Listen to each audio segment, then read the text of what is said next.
Hi, I'm Mason Ald, and this is the WBFO Disabilities Beat. This week, we continue our series, Voices of Disability Pride, with local spoken poet J.B. Stone. Stone is also a writer, teaching artist, and founding editor at Variety Pack, a magazine focused on diversity in artistic expression. This interview has been edited for length and clarity. Thank you for joining me today on WBFO.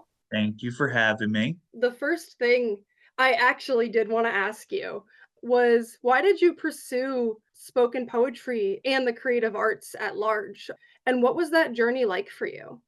I think for me, a lot of it really stemmed from just years of loving writing in different forms. When I was in high school, I wrote a lot of different song lyrics. And then I went into spoken word because a man who would now be my mentor, 10,000, was doing a feature for their open mic night at my school, and they did it at my student lounge. It was from that moment that I was like, wow, he's talking about his experiences as someone who's dealt with fat phobia. Why don't I write more of that stuff? You've been in many different creative professions and still are in a lot of different ones, I saw. What has that been like? And what do you most enjoy about doing that?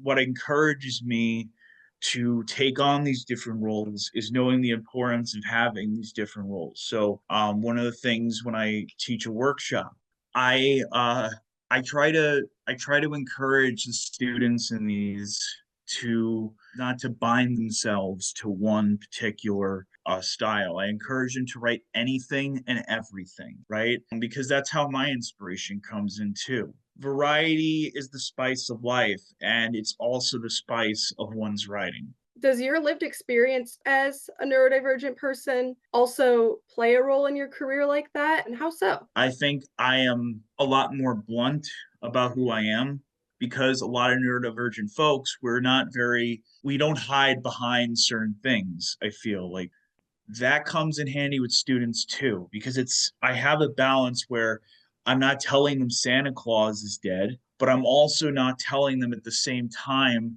that they can't write, that they can't do this or they can't do that. I am giving them an honest version of me. If you could give advice to a younger you or another person with a disability just getting started on their advocacy journey, what would you tell them? If you need to leave a conversation, don't stick around trying to defend yourself. Just don't be part of that whole crew, right? Don't put yourself out there if you don't need to, but don't let people talk down to you either. Whether that's the R word or someone just actively patronizing you, right? Because that's another way to insult someone in the autism community. Look out for the signs. If their smile's a little wider than it should be, if their tone is a little more happy-go-lucky than it should be, 9 times out of 10, that person is probably telling you they don't think or value you and I. Who do you look up to or admire in our community? Like if I had to pick a number one, it'd probably be Brandon Williamson. I don't know if you know who Brandon is, but he is one of the biggest mentors in my life. He's my slam poetry captain. I call him captain all the time because I love the marvelous misadventures of Flapjack. And he's the captain Bernuckles to my Flapjared. He's given me so many opportunities to showcase my work. And then lastly, is there anything you've learned in your career that really sticks with you? Like maybe a skill or an idea that you carry with you every day? I think part of it is finding the balance between loving your writing and not being consumed by it. If you have a draft of something, don't stare at it each and every day. Take breaks. Go a day or two without looking at it. Maybe go a week. Some people have gone months without looking at a draft and they'll spot new things because they gave themselves that time to do other things.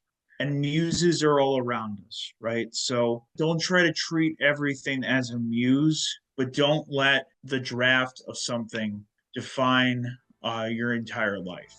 You can listen to the Disabilities Beat segment on demand, view a transcript and plain language description for every episode on our website at WBFO.org. I'm Mason Ald. Thanks for listening.